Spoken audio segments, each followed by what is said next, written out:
No, DP, goodness. Sugar is operating machine. Every number using the following map. A1 to A1 before the message, this is removed and then map back letters using the reverse of the mapping above. There may be multiple ways to decode a message, for example.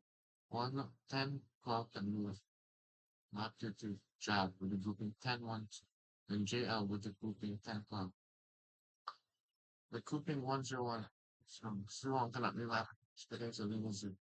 Given a string S, we only retain the number of ways to decode it. Then assume that the answer fits in a 32-bit integer. 1, 2, AB, and this should be L. 01 is not a code. Probably BFS.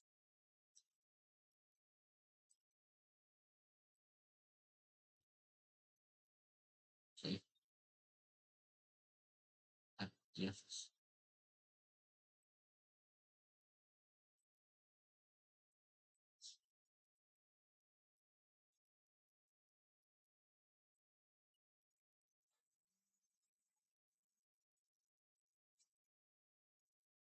I've understand the night string.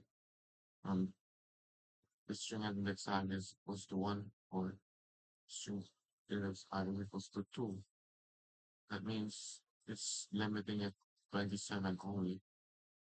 Then we do it again, again. Interesting.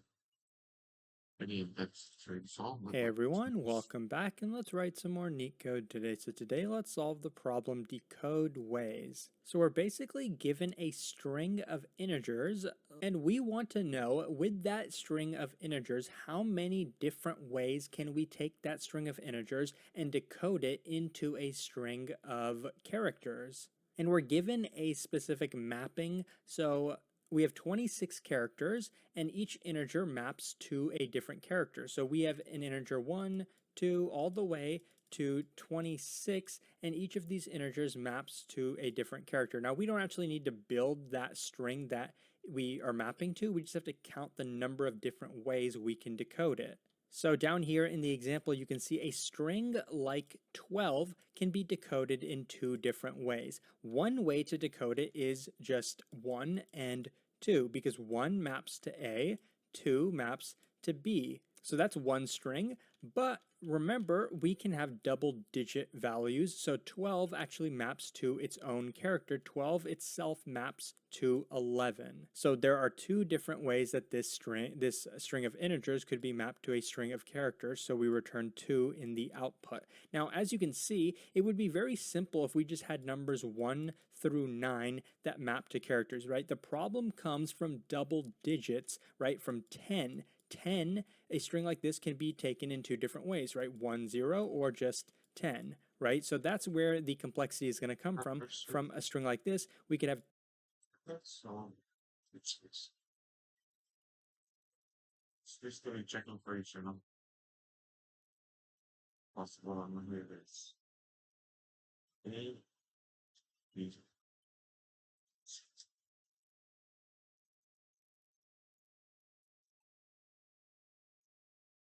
top, so, A,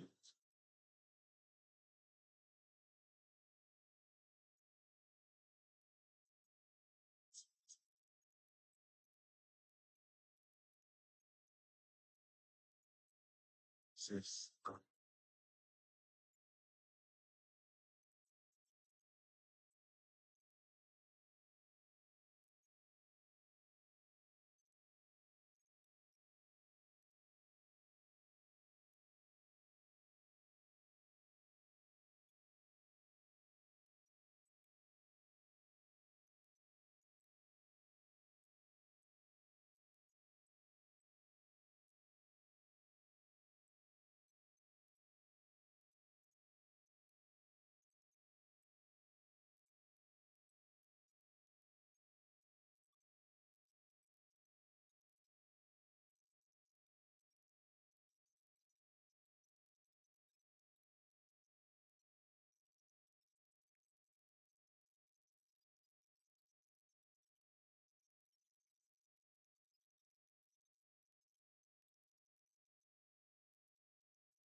I started to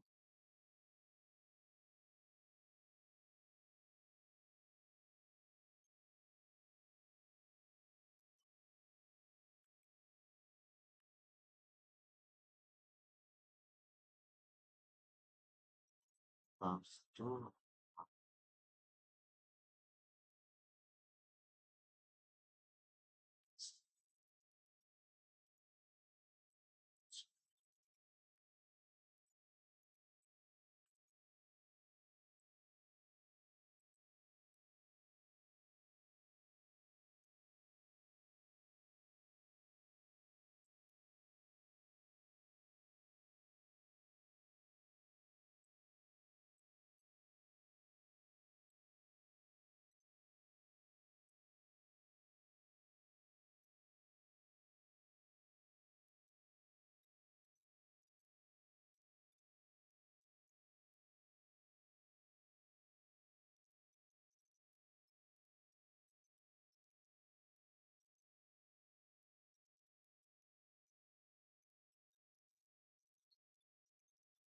presence, spread, what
Science for how to sort of Spanish.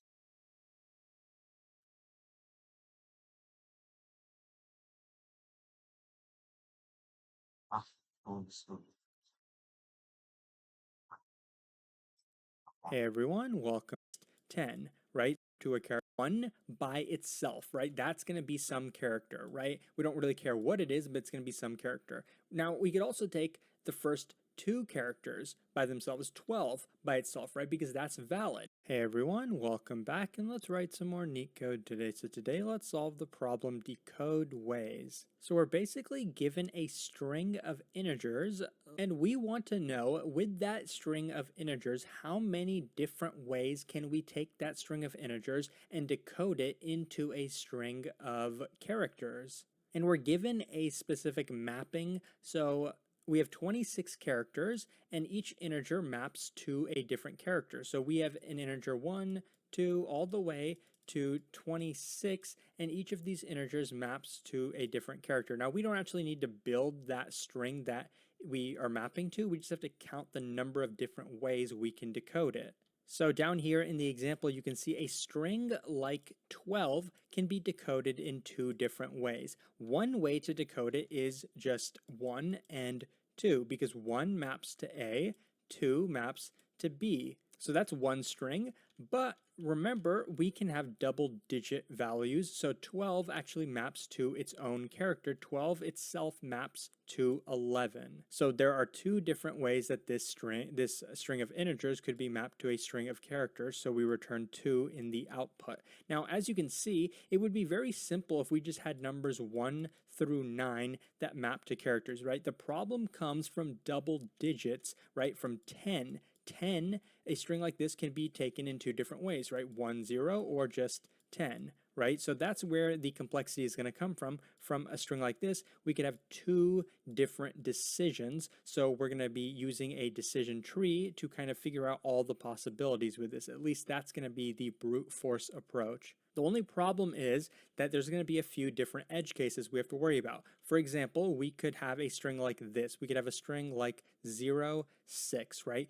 What exactly does this map to? Well, 0 is not even in our input, right? Basically, 0 itself does not map to any character, right? 6 could map to a character, but 0 does not. So if we ever get a 0, a string starting with 0, that's invalid. So we have to return 0 in that case. This cannot be mapped to any, this cannot be decoded in any way, so we return 0. Okay, let's try to figure out the brute force approach to solving this problem, and in doing that, we'll try to figure out some of the edge cases that we're going to have to deal with. Suppose we have a string like this, 1, 2, 1. How many different ways can this be decoded? Well, let's say we start at the beginning, right? We could take 1 by itself, right? That's going to be some character, right? We don't really care what it is, but it's going to be some character. Now, we could also take the first two characters by themselves, 12 by itself, right? Because that's valid, right? So that's another decision. Starting from here, we could take 1 or we could take 12. And by the way, if this was a 0, we definitely could not take it. Then we'd have to just stop immediately, right? Because we can't start with a string starting at 0.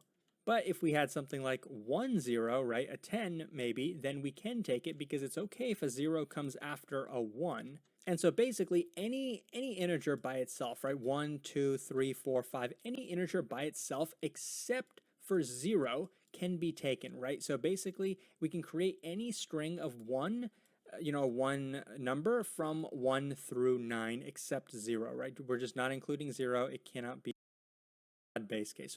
So these are the two.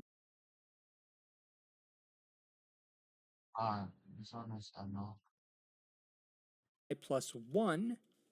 uh,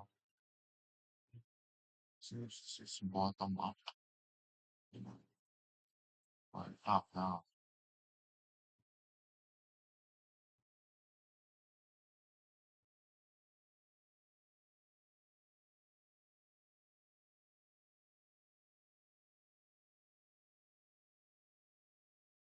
Well, it's almost the same, except it's a dictionary, in which the length of s is a key to a value of 1, so that it's equal as the value. One. Oh, okay.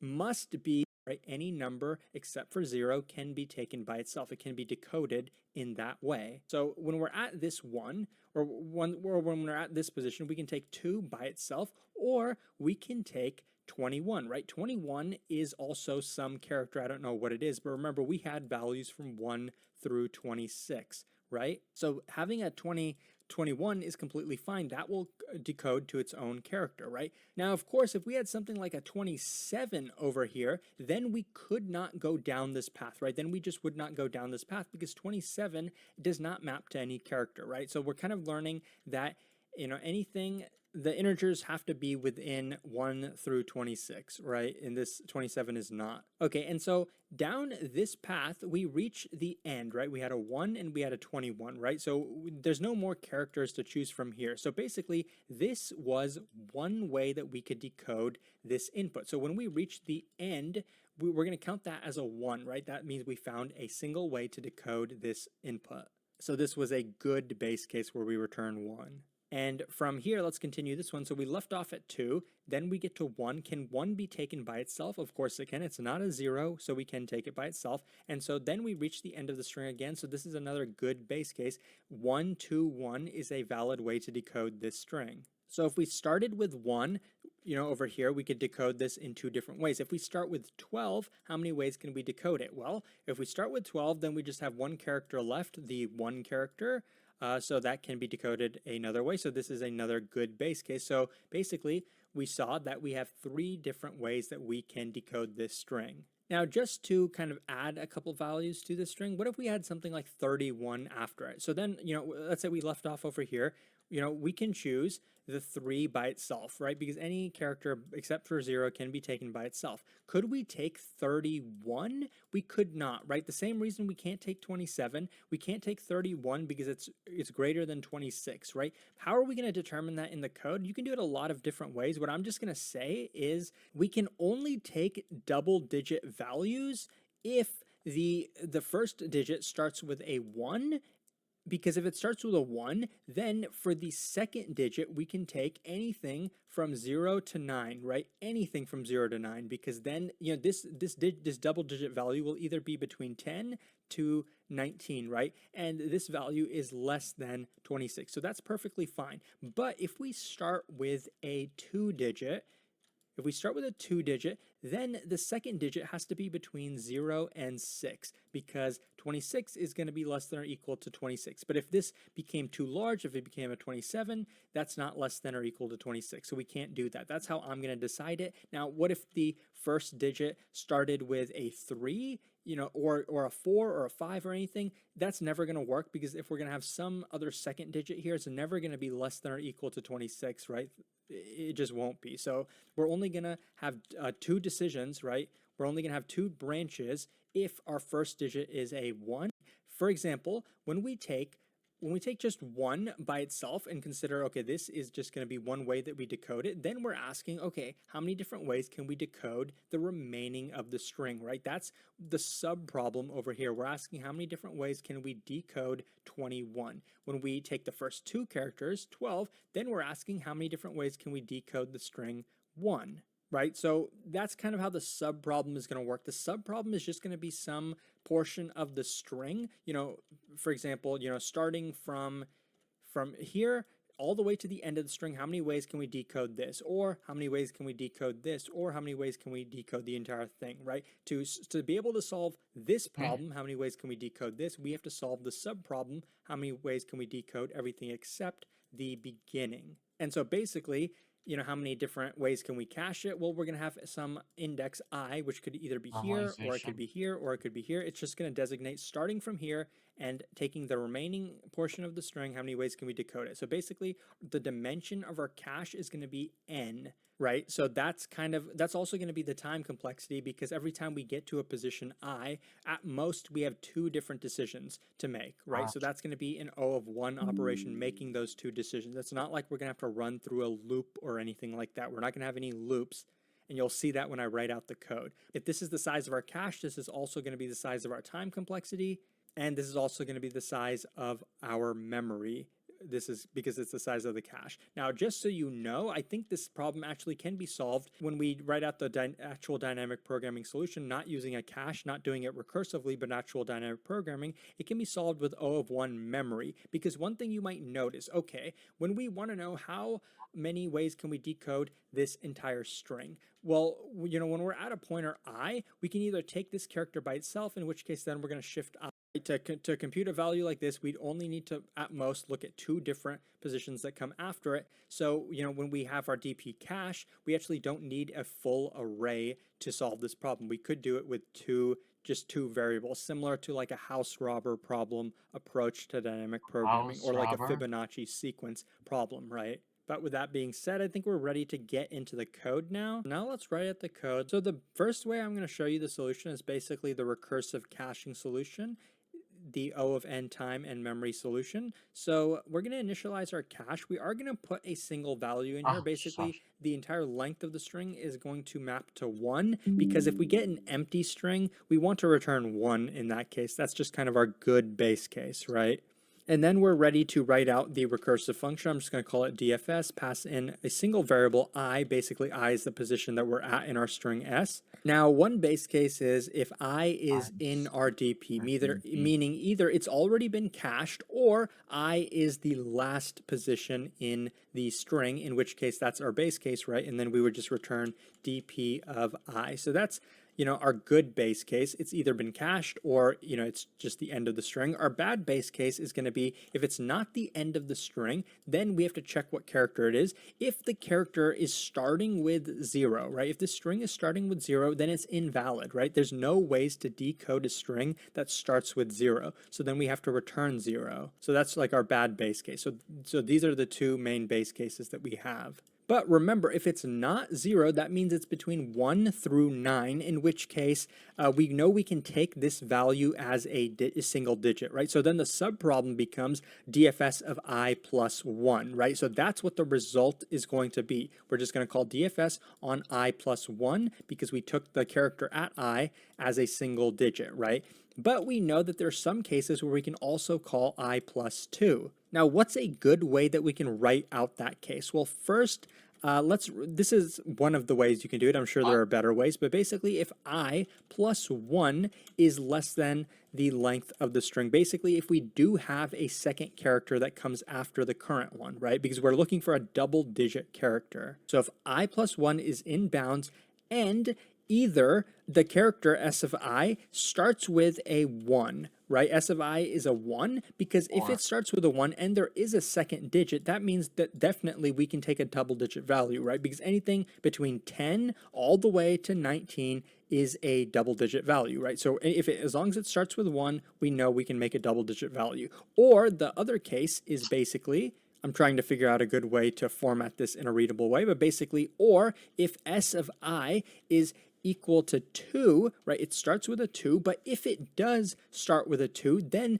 the second digit, right, S of I plus 1, must be between 0 and 6, right? How can we check that? In Python, at least, we can check, okay, if this character happens to be in this substring 1, 2, 3, 4, 5, 6, right? Basically, we're saying is that second digit any value between 0 through 6. At least this is a clean-ish way to write it. So I encourage you to reread this condition if you don't fully understand it, but it's basically what I mentioned in the drawing explanation. We're basically checking if this double-digit value is between 10 to 26, so then we can actually take it as a double-digit value. If we can do that, then to our result, we're going to add DFS of I plus 2, oh, right? It makes sense we're doing I plus 2 because this is a double-digit value. The subproblem becomes I plus 2. And then once we're done with that, we can just go ahead and return the result. But reference before we do, don't forget to cache it. So dp DPI of I is going to be equal plus to result. We're caching it, and then we're going to return the result.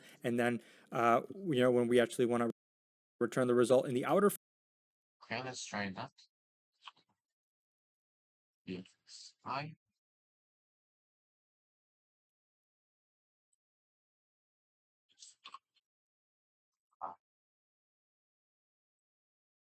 what?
finally works. Pretty cool.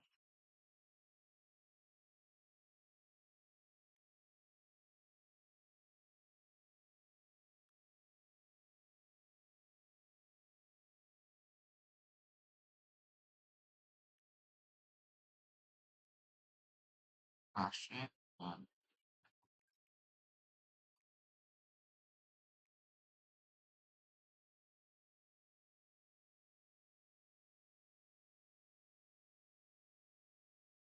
oh,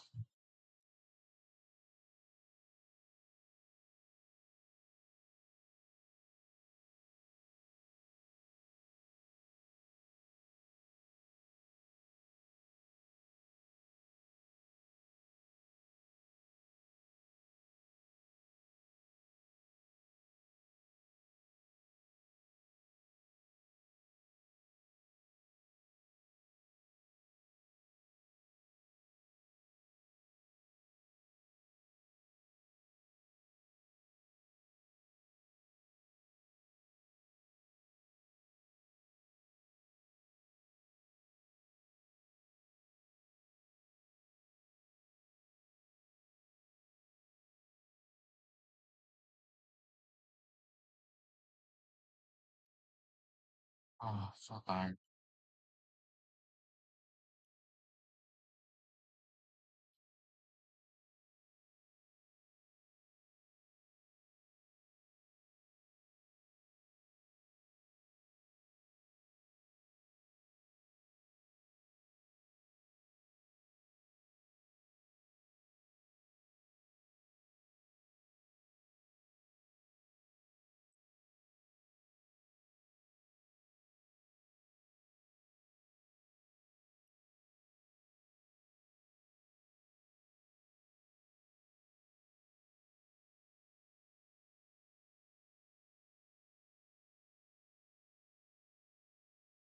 Pregnant.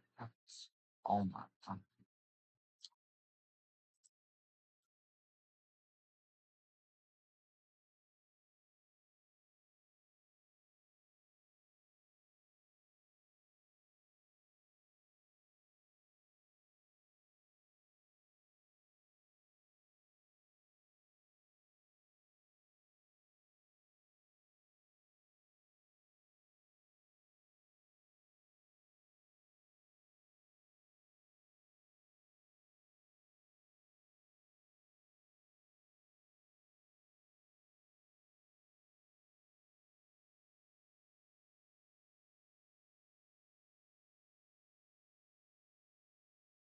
Here.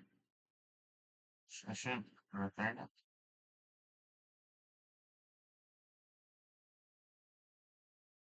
What's the difference?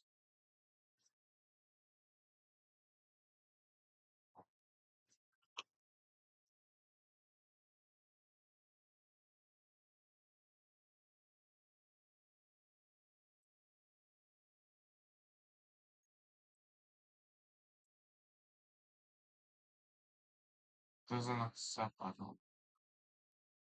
Oh yeah, there's no such thing as so called sensitive. Right. Oh, bruh.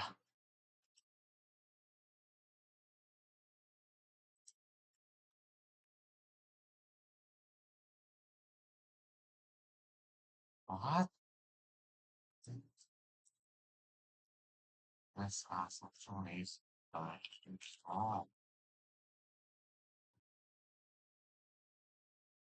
oh my. Oh, wait, what? Oh, yeah. Oh, I'm so dumb. Oh, I'm so dumb. It's okay. Fuck, it's watching.